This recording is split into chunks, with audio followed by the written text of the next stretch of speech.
Bapak Dato' yang kami muliakan, pada kesempatan ini beliau ini anak-anakku peserta pesantren virtual.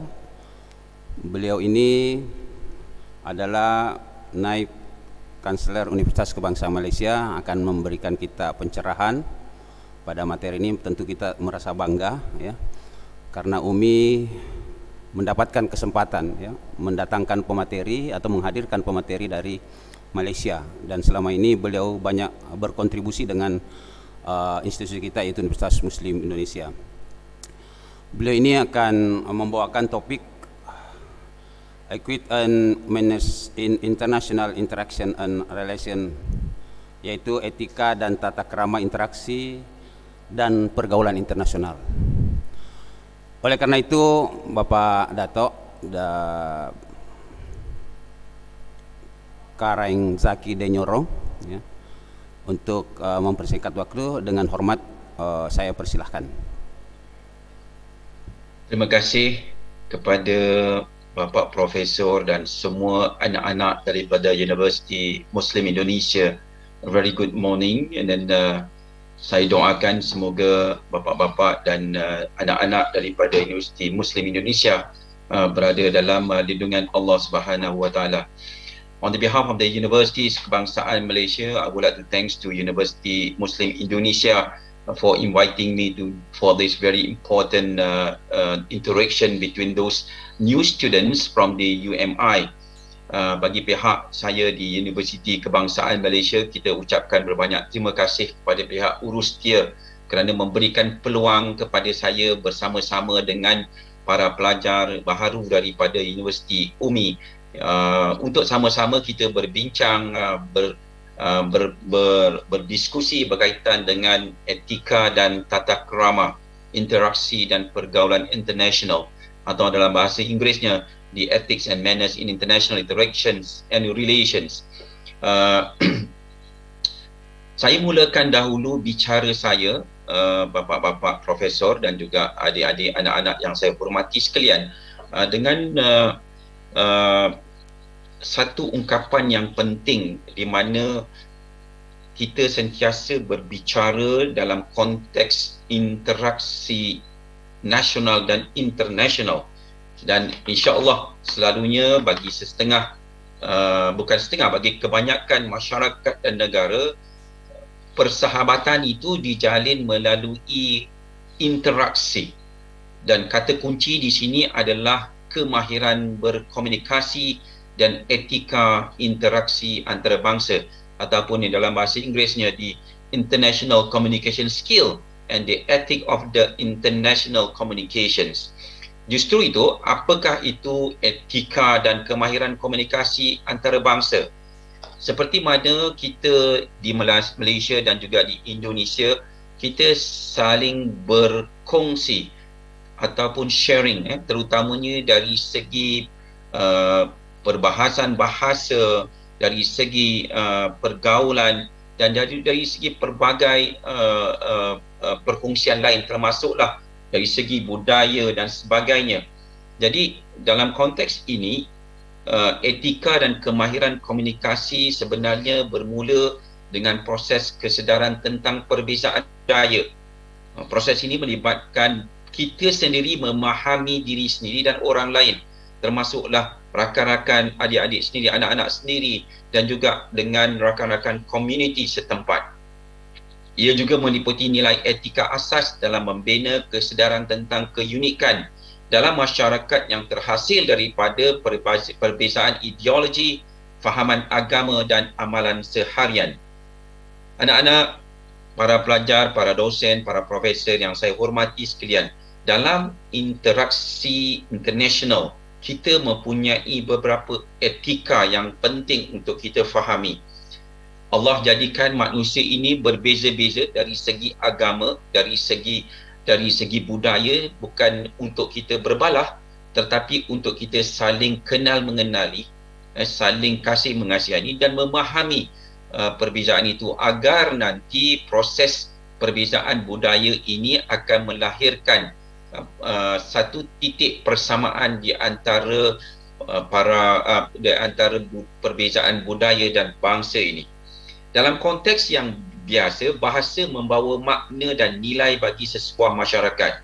Apabila saya bercakap dengan anak-anak sekalian, saya menggunakan bahasa Melayu. Sesekali saya selang-selikan dengan bahasa English. Dan ini penting kerana bahasa melambangkan identiti masyarakat tersebut.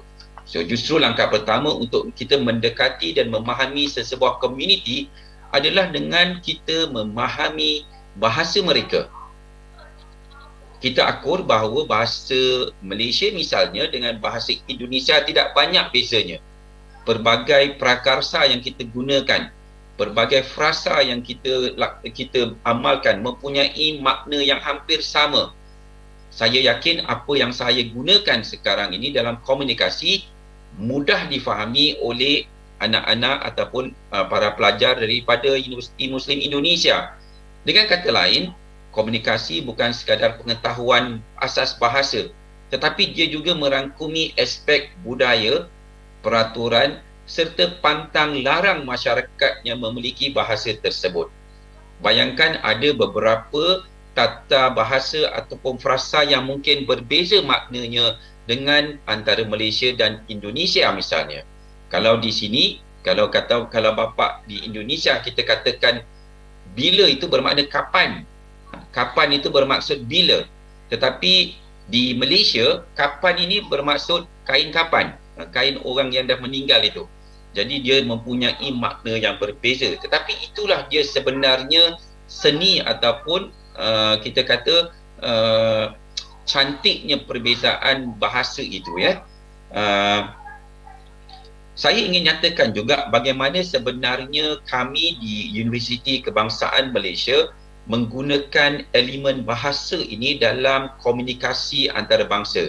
Mungkin ia boleh kita kongsikan di sini dan mungkin menjadi manfaat kepada anak-anak ataupun para pelajar daripada UMI di bawah kerangka Trust UKM.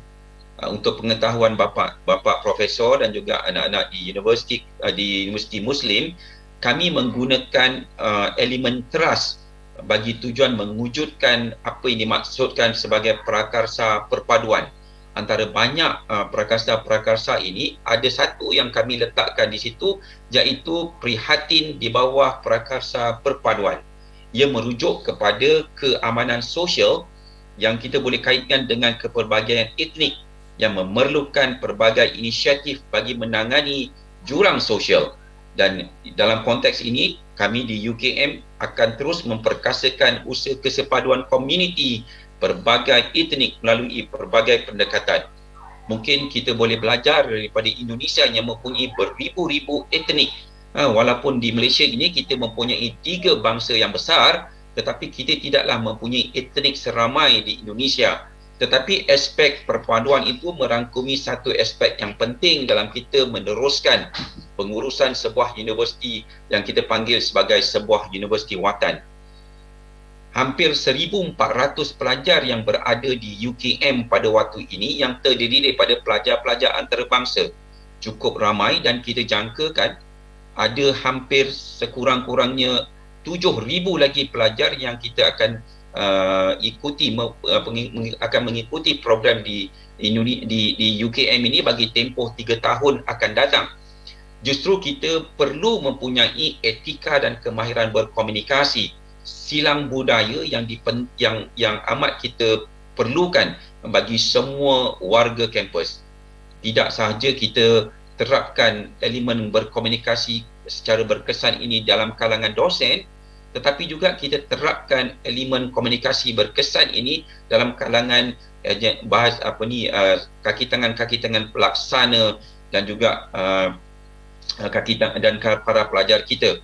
Justru itu, kalau kita tengok di Malaysia ada syarat-syarat tertentu, terutamanya di UKM, bagi memastikan bahawa bahasa, terutamanya bahasa Melayu ini diangkat sebagai bahasa antarabangsa.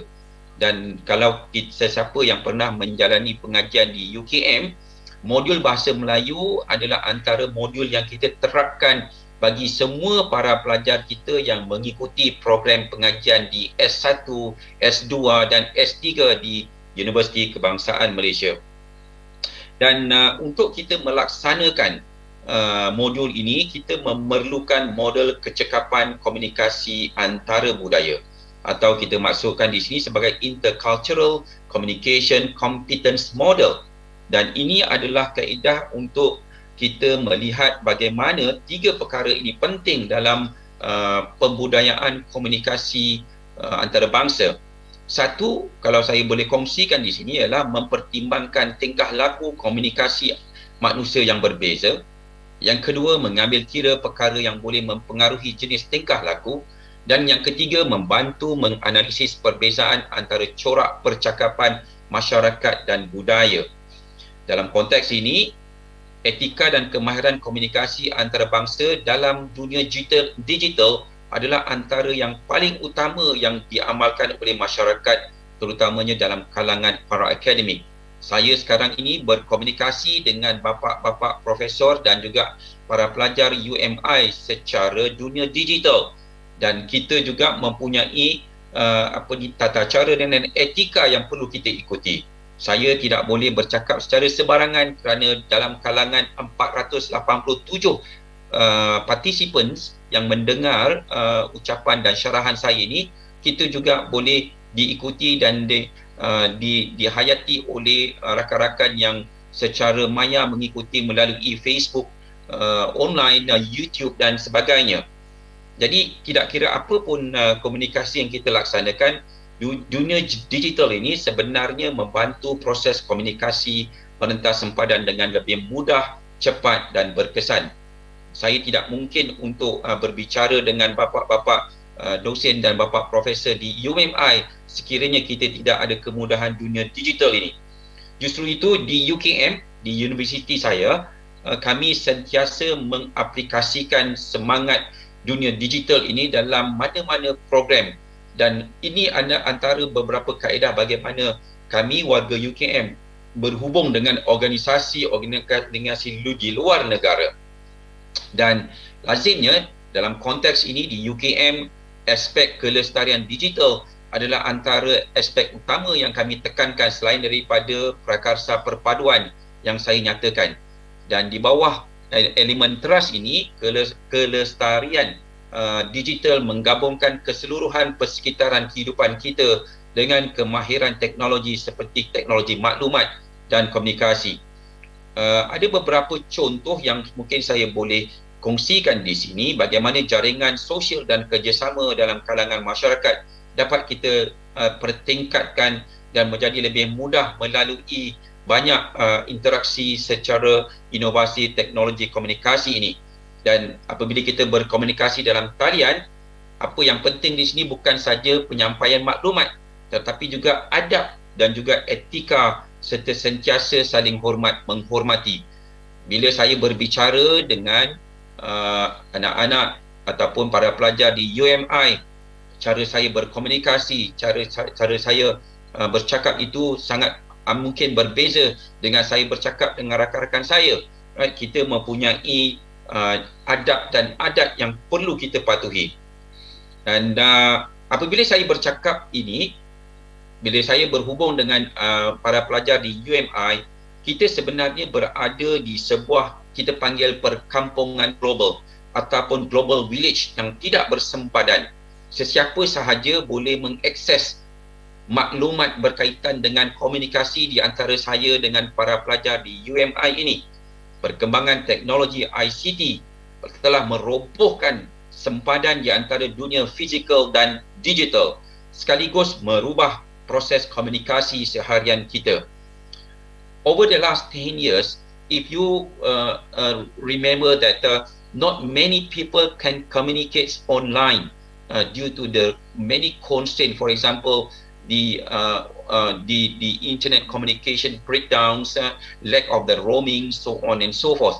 But now, after the communication become enhancements between many countries, the communication within the internet become a norm between many people to communicate.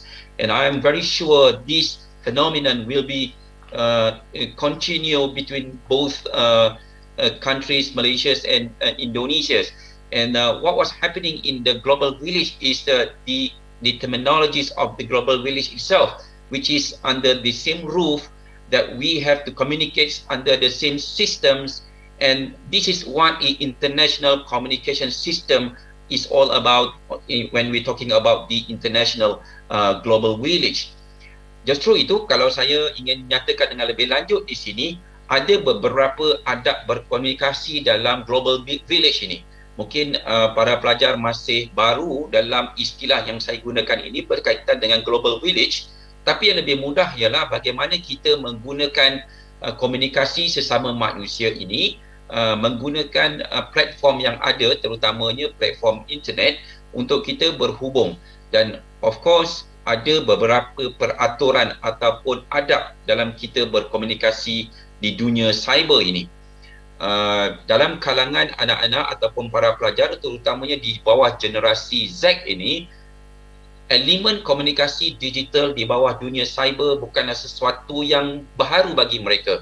Mereka sentiasa berkomunikasi secara dua hala ataupun pelbagai hala secara dunia digital. Justru kita mempunyai beberapa etika, kerana antara kita mempunyai hati yang berbeza, kita mempunyai mungkin pemahaman yang sama tapi warna rambut yang berbeza, pemikiran yang berbeza. Justru kita mesti sama-sama menghayati dan menerima segala pandangan, segala maklumat yang mungkin berbeza dengan apa yang kita fikirkan. Justru itu yang pertama, kalau kita dalam konteks berkomunikasi secara digital di bawah dunia cyber, walaupun kita terhalang sekarang ini, saya terhalang untuk berkomunikasi secara fizikal dengan para pelajar di UMI, dan apabila kita berkomunikasi, kita dihalang oleh skrin komputer ataupun telefon bimbit di hadapan anda. Anak-anak ataupun para pelajar di UMI mungkin tidak tahu apa yang berlaku di sebelah skrin saya ini. Justru apabila kita berkomunikasi di alam maya, kita tidak dapat menggunakan mimik muka, gerakan badan dan nada suara untuk menyatakan maksud sebenar. Kadang-kadang kita gunakan emoji untuk menyatakan perasaan kita, namun ia masih tidak menggambarkan emosi kita yang sebenar. Mungkin anak-anak ataupun para pelajar di UMI melihat wajah saya, mungkin kamu merasakan saya berada dalam situasi yang sedih ataupun situasi yang gembira.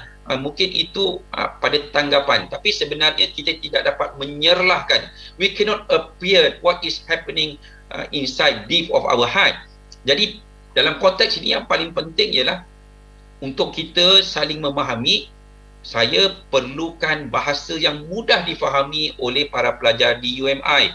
Ada beberapa kemungkinan aksen ataupun kaedah ataupun tata cara bahasa yang saya gunakan sukar difahami, tetapi saya perlu memastikan bahawa bapa profesor di UMI, para pelajar di UMI boleh memahami apa yang sedang saya bicarakan sekarang.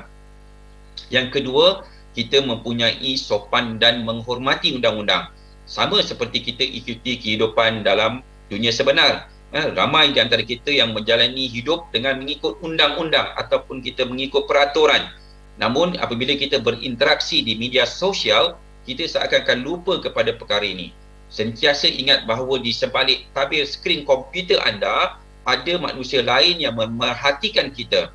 Jadi dalam konteks ini, kita sentiasa hendak memastikan berhemahlah dalam dunia cyber ini. Saya yakin apabila anak-anak ataupun para pelajar baharu daripada UMI masuk ke dunia akademik, dunia kampus, saya pasti anak-anak ataupun para pelajar akan berkomunikasi dengan rakan-rakan di luar negara. Gunakan peluang ini sebagai seorang pelajar untuk berkomunikasi dengan seberapa ramai rakan-rakan di luar negara. Ambil peluang ini untuk berkomunikasi, belajar cara mereka berfikir, dan juga mengambil peluang untuk mendapat seberapa banyak ilmu yang mungkin kita boleh kongsikan apabila berada di Dewan Kuliah nanti. Yang ketiga, walaupun global village itu tidak bersepadan, is unborderless of the global village, kita harus sentiasa mengetahui di mana kita berada di dalam dunia cyber. Maksudnya, setengah perlakuan yang diterima oleh masyarakat sebuah komuniti maya ataupun virtual community mungkin dianggap kurang sopan oleh masyarakat maya yang lain. Adab internet juga berbeza mengikut kelompok masyarakat yang menggunakan platform tertentu. Jadinya apabila kita memasuki platform tertentu dalam dunia cyber seperti kumpulan Telegram yang baru dikenali, saya selalu mengingatkan diri saya dan juga rakan-rakan saya untuk sentiasa perhatikan dulu siapa rakan-rakan kita dalam kumpulan Telegram ataupun WhatsApp tersebut. Kaedah ini walaupun nampak mudah, sebenarnya sangat berkesan untuk mengekalkan sesebuah perhubungan. Apatah lagi bagi para pelajar yang tergolong dalam golongan anak-anak muda yang mempunyai jiwa yang sentiasa ingin mengetahui benda-benda baharu. Jadi komunikasi berkesan ini walaupun dia boleh dilaksanakan secara bebas tetapi mempunyai had-had tertentu untuk kita memastikan bahawa rakan-rakan yang kita sedang berkomunikasi itu merasa selesa dan tidak rasa kita kata berkecil hatilah dalam bahasa Malaysia kalau kita membuat sesuatu tu orang akan rasa kecil hati. Jadi perkara ini perlu kita elakkan. Akhir sekali, sebagai kesimpulan yang mungkin saya boleh kongsikan dengan para pelajar baharu di UMI, kita perlu menghormati orang lain dalam etika komunikasi antarabangsa. Sentiasa berfikiran positif dan bersifat terbuka dan sentiasa memberi respon kepada apa yang kita bicarakan dalam dunia cyber terutamanya. Jangan kita kadang-kadang berkecil hati ataupun bersifat negatif sekiranya ada komunikasi-komunikasi yang mungkin tidak jelas kepada mata para pelajar. Gunakan peluang ini untuk kita sama-sama berfikiran positif dan bersifat terbuka. Memang benar, internet boleh digunakan untuk menyatakan perasaan kita secara bebas, namun perlu diingat bahawa ada tata cara tertentu yang perlu kita patuhi. Jika kita tidak menghormati rakan-rakan kita, sentiasalah ingat bahawa apa-apa yang kita tulis sama ada yang boleh menyakiti hati kawan-kawan kita, sama ada mereka yang boleh menyebabkan kita rasa terluka, ataupun kita secara sengaja menyebarkan perkara-perkara yang tidak benar, fitnah, dengki dan iri hati itu sentiasa akan kita dipertanggungjawabkan bila kita berada di alam akhirat nanti. Saya yakin kita sebagai seorang Islam sentiasa ingin memastikan bahawa apa yang kita tulis ataupun apa yang kita bicarakan itu sudah pasti akan dipertanggungjawabkan di padang mahsyar kelak. Dan jadi kita tidak mahu menjadi umat yang rugi. Kita gunakan peluang dan kemudahan yang ada dalam dunia komunikasi ini untuk kita sebarkan semangat berkasih sayang, sebarkan ilmu yang bermanfaat. Kerana bagi saya, kalau kita ada banyak ilmu, para pelajar sekalian, mungkin bapa dosen dan profesor, kita ni seorang profesor mempunyai banyak ilmu, tetapi kalau ilmu itu tidak bermanfaat, maka sia-sialah ilmu itu untuk kita gunakan. Sebab itu di Universiti Kebangsaan Malaysia, kita terjemahkan ilmu itu dalam bentuk riset ataupun penyelidikan, dan akhirnya nanti penyelidikan itu kita kembalikan kepada masyarakat melalui translational research. Yang ini saya rasa penting kerana saya rasa kalau kita tidak terjemahkan dia dalam bentuk komunikasi yang berkesan, maka segala perancangan, segala apa yang kita cuba laksanakan itu tidak akan difahami dan akhirnya kita akan mengalami kegagalan di situ. Jadi saya harap dengan sedikit perkongsian yang saya nyatakan di sini dapat memberikan manfaat kepada para pelajar baharu di UMI. Kami di UKM sentiasa terbuka hati, sentiasa open our door to have any communications, to have the collaborations antara para pelajar semua. Kerana kami yakin bahawa para pelajar di UMI ini adalah para pelajar yang terpilih, yang dipilih oleh Allah Subhanahu Wa Taala untuk meneruskan pencarian ilmu yang cukup luas yang Allah berikan, dan dengan kaedah dan tata krama interaksi yang bagus, terutamanya di peringkat antarabangsa, saya yakin para pelajar di UMI akan menjadi seorang warga yang hebat satu hari nanti dan boleh berjasa kepada agama, bangsa dan negara. Sekian saja daripada saya dan saya kembalikan semula kepada Bapa Moderator. Saya sudahi dengan wabillahi taufiq wal hidayah. Wassalamualaikum warahmatullahi wabarakatuh. Waalaikumsalam warahmatullahi wabarakatuh.